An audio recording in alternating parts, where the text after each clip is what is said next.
Bismillahirrahmanirrahim. Assalamualaikum warahmatullahi wabarakatuh. Waalaikumsalam.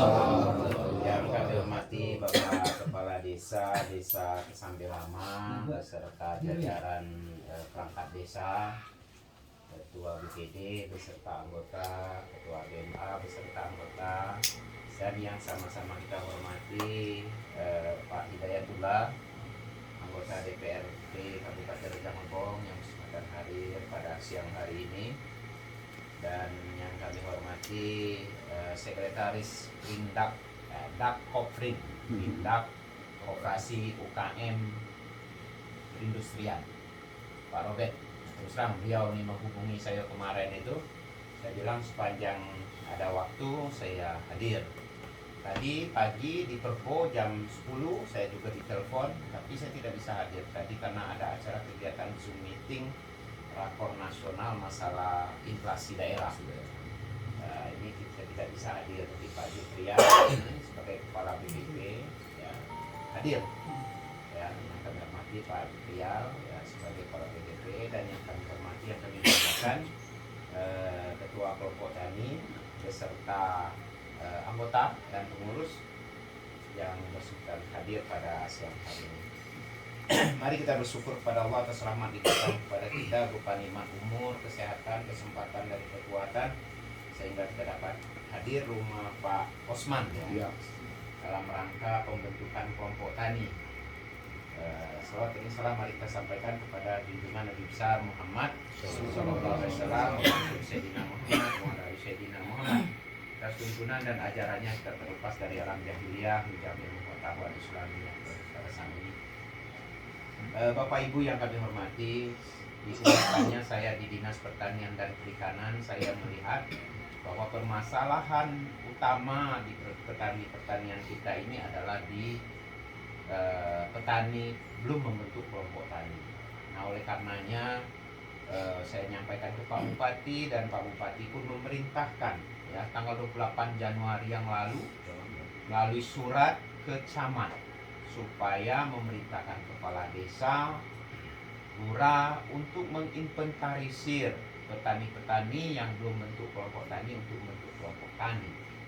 Nah, karena dengan melalui kelompok tani inilah pemerintah kabupaten, pemerintah provinsi bisa membantu untuk apa yang dibutuhkan oleh para petani kita, terutama pupuk bersubsidi, itu yang dulu pupuk yang mahal gitu.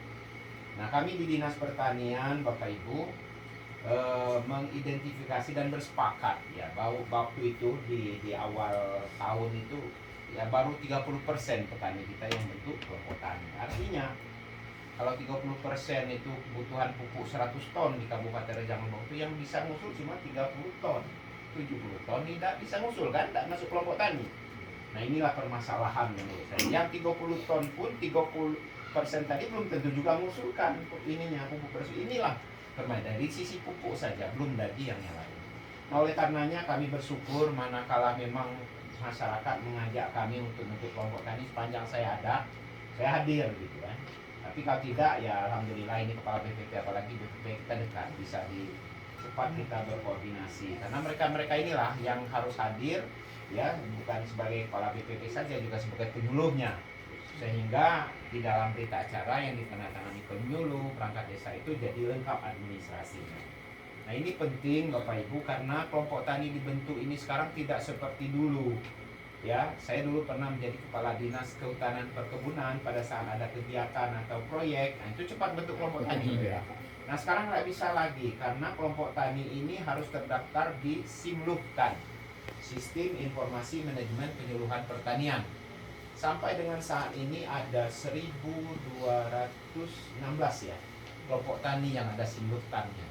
Ya, alhamdulillah terakhir di TW3 setelah surat Pak Bupati itu ada 70 kelompok tani terbentuk. Nah, harapan saya 3 bulan berikutnya terus seperti ini, dan alhamdulillah ini sampai lama nanti nambah. Nah, ini juga Bapak Ibu kami sampaikan informasi yang ibu-ibu itu bisa ber-KWT ya, bahan pekarangannya. Nah, itu bisa mendapat program, bisa ternak, bisa lahan pekarangannya nanti disupport dari program dari DKP sayur mayur. Kenapa? dengan pemanfaatan lahan pekarangan itu nanti bisa menghemat belanja rumah tangga itu 150 sampai 100 sampai 150 ribu, itu penelitiannya gitu kan. Artinya kita tidak harus lagi beli bawang, beli cabai, beli apa, ada di pekarangan. Nah kemudian mau ternak misalnya bisa, mau memelihara lele misalnya, ikan. Nah, ini juga penting pemanfaatan lahan pekarangan digunakan ya. Tadi saya Zoom meeting itu, pangan sekarang itu sudah menjadi masalah dunia. Kita masih tenang-tenang aja di Indonesia ini karena lahan kita ada, lahan kita subur. Di tempat lain sudah inilah bergejolak sehingga Pak Hidayat, dana DTT sekarang itu bisa digunakan untuk inflasi. Saking ke pangan ini bermasalah. Ada yang negara-negara yang sudah mau kolab dengan tidak ada makan ini. Nah kita ini harus ini gitu, harus bisa memanfaatkan. Tadi Pak Mendagri menyampaikan, silakan di pekarangan yang tidak ada lahan membuat apa itu yang pakai di hidroponik, pakai berbagai macam lah. Ya di Jakarta saya kemarin dengan KWT Jakarta DKI, mereka punya ternyata. Dia nampakkan dengan saya di dinding-dindingnya ditanami tanaman. Ya, artinya kita masih ada lahan. Jadi yang ibu-ibu nanti tolong nanti Pak Jubrizal dimotivasi ya, supaya membentuk KWT, kelompok wanita tani ya, kita khusus dia. Jadi pekarangan-pekarangan bisa dimanfaatkan ya, bisa dapat programnya dari Pak DKP, bisa dari pertanian ya. Kita memang ini, memang saatnya sekarang ini, memang ketahanan pangan ini memang luar biasa ya. Dan ini juga dengan kelompok tani ini pasti nanti bisa mengakses segera setelah ini terbentuk. Nanti Pak Job bantu untuk simultannya, sudah masuk simultan, jangan sampai menunggu proposal sudah ada ya. Mau yang tadi ternak sapi, mau ternak kambing, kita pemodalan itu kan ya, kalau APBD kita tidak mampu, kita minta keluar ya kan. Kemudian aspirasi kawan-kawan di provinsi misalnya ya bisa kita ini kan, tetapi itu tadi kita memang harus ada kelompok tani, ada Bapak Ibu yang mendapat ini bantuan karena kedekatan dengan anggota DPR RI Bapak dapat dia hand traktor, tidak bisa kami serahkan karena dia tidak ada kelompok taninya. Siapa yang nak bertanggung jawab ini? Akhirnya positif bagi kami segera bentuk kelompok tani. Akhirnya dia masuk kelompok tani, baru kita serahkan. Nah seperti itulah pentingnya. Nah ini kami bersyukur betul dengan terbentuknya Pak ini ya. Meskipun usia kita udah ini, tapi semangat. Saya kalau ini ya udah masuk 58 juga ini, tetapi saya tetap datang. Ya tadi kanal YouTube saya bukan hanya sekedar kegiatan saya sehari-hari, mulai saya nyanyi sampai saya jalan-jalan. Di situ berbagai macam kegiatan, barusan panen kentang, ya kan, panen kentang di ini kemarin di Karangjaya. Nah, di situ bisa dilihat ada budidaya. Mungkin Bapak Ibu belum pernah mencoba, ada yang petani cabai? Nah, cabai. Pernah ada berapa satu lubang itu nanam cabainya? Sebatang. Mereka tanam 5 batang. Kita 3. Ada tengok dibuka di itu. 5 batang. Ya, pakai bibit lokal udah 14 tahun. Orang sibuk dengan cuaca jelek, dia tetap panen. Nah, ini maksud saya kan, saya juga baru menemukan itu setelah saya ke lapangan, saya tanya, oh ternyata 5 batang. Ada di kanal YouTube saya ada. Ya, dia ada gitu.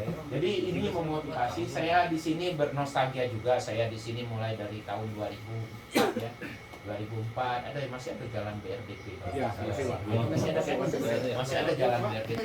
Tadi saya masuk lagi Bapeda 2016 kotaku, saya pengen jalan ini ditutup, membuat ini trotoar tertutup ya kan, sehingga kita bisa manfaatkan Siring itu jadi jalan. Nah kan sengaja tadi saya lewat Jumhuria itu karena dulu itu nggak bisa berpapasan gitu. Ini kan udah bisa berpapasan. Cuman yang di Karanganyar saya agak sedikit ya tidak inilah, karena terlalu tinggi trotoarnya, harusnya dia buat sama datar sehingga kita bisa manfaatkan itu untuk jalan, ya kan begitu. Nah khusus lagi, nanti banyak lagi ceritanya kita, hanya khusus kelompok tani tadi silakan. Keluarga-keluarga kita yang belum bentuk kelompok tani mungkin secara teknis dekat di sini ya. Tidak ada lagi misalnya bukan hanya berkebun tapi bisa beternak, bisa ini barusan tadi kades babak itu yang saya tadi minta waktu setengah jam tadi karena masih ada kades babakan baru ya, datang ke kantor jauh-jauh kan, nunggu karena saya rapat TPID, dia ingin untuk mengembangkan masalah perikanan ya, mau kerjasama dengan BBI kita, mau ini. Nah ini juga artinya kita punya peluang, tidak harus punya kolam besar gini kan, di ember bisa, di ini bisa.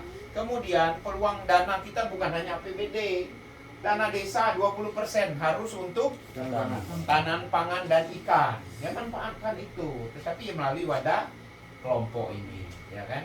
Kami menghimbau kepada desa-desa itu memang udah banyak nih beternak lele seperti kemarin Palapan ngundang kami seperti itu kan. Nanti ininya juga diinikan ke masyarakat, ya. Gunanya apa? Untuk mencegah stunting, ya kan? Tahu stunting Bapak Ibu? Apa itu? Hah? Stunting itu Baik kalau paham. Kurang gizi lah, Pak. kerdil ya, bukan kerdil ya, cuma kerdil dari 1000 hari kehidupan gitu. Jadi ini kami bersyukur, terima kasih ya Pak Robert, meskipun beliau di dinas ini tapi keperhatiannya karena sebagai warga ya, sebagai warga, sebagai mantan camat di sini begitu perhatian, termasuk Pak Hidayat selalu memberikan apa ya informasi dan memberikan dorongan ya kepada petani masyarakat kita supaya bisa membentuk kelompok tani ini juga sebagai energi bagi kami. Kemarin waktu Pak Robert mengatakan di Menpan, saya nyatakan kami dinas pertanian ini ya kalau anggaran dari APBD itu tidak seberapa, tapi kami punya anggaran dari APBN, dari ini. Loh, gimana dengan nilai kami? Kinerja saya kan? Hanya dengan jalan JUT yang dikasih. Rasanya tidak fair juga menilai kinerja kan gitu. Kinerja kami juga dibantu dari dana desa. Ya kan? 20%. 20% kali 1 miliar, 200 juta kali 122 desa. Berapa gitu? Artinya kan kinerja kita, belum lagi kita kerjasama dengan bank, ada KUR nanti. Kredit usaha rakyat yang nilainya kecil. Jadi banyak apa ya kalau kita misalnya akses lah bahasa orang kini dah jalan yang kita harus tempuh untuk mendapatkan anggaran seperti itu. Belum lagi APBN kita barusan dapat Pak, kita harus waspada jagung tahun 2023 ini kita barusan dapat 15 ton di Liga. Ya. Kemudian kita kemarin juga dapat untuk pupuk ini, pupuk cair organik itu 27.000 liter untuk 6.000 hektar. Ya. Itu dari APBN, tidak ada dari dana ini. APBN itu tidak mampu, itu nilainya udah miliaran itu. Jadi itu ya kalau kita hargai dengan uang gitu ya. Nah beberapa hal lain tadi yang masalah hortikultura juga kita ada bantuan bawang merah, bawang putih, ya kan sampai ke kunyit ini kami minta ke APBN itu ada dikasih wilayah lembah sih. Nah ini kawan-kawan Bun juga mungkin lagi sosialisasi kita ada preset. Tapi makanya saya tanya nih, sawit ini jangan ditanam di tempat kita. Sawit ini tanaman yang tingginya 400 meter di atas permukaan laut ke bawah. Nah kita wilayah lembah. Wilayah lembah itu kita masukkan program peremajaan sawit rakyat. Udah ditargetkan 300 hektar. 1 hektarnya itu 35 juta. Nah hitunglah kira-kira berapa duitnya kira-kira masuk ke situ kan. Tapi wilayah lembah sana, wilayah kita jangan nanam itu, tidak berbuah. Ini maksud saya banyak program Bapak Ibu yang memang bisa diakses. Belum lagi mungkin di bidang PSP ya, nanti diskusinya mungkin bisa inilah. Sudah ini seperti kata Pak ini buka aja lah di ini WA saya, nomor saya itu 24 jam terbuka. Pada saat saya buka ada WA orang saya balas gitu. Tidak ada ceritanya ini tidak pernah mati HP itu ya, kecuali habis baterai ya kan. Kalau pulsa tidak main habis ya kan, karena kartu halo ya, jadi bayar apa sudah dipakai baru bayar gitu kan. Nah ini barangkali saya lagi terima kasih kepada bapak-bapak semua, Pak Ketua, Pak Bambang sudah memotivasi, mengajak Pak Robert ya, Pak Hidayat yang semuanya perhatian untuk kelompok tani ini. Tapi tidak sebatas kelompok tani ini saja, yang lain-lain mana keluarga kita, sahabat kita, tetangga kita yang belum bentuk kelompok tani, bentuk kelompok tani, supaya nanti upaya kita mendapatkan bantuan dari pemerintah provinsi dan kabupaten ini bisa kami mencobanya atau bisa kami usulkan. Mungkin ini saja. Sekali lagi terima kasih atas perhatian. Maaf dan penyampaian kurang berkenan. Kami akhiri dengan Assalamualaikum warahmatullahi wabarakatuh.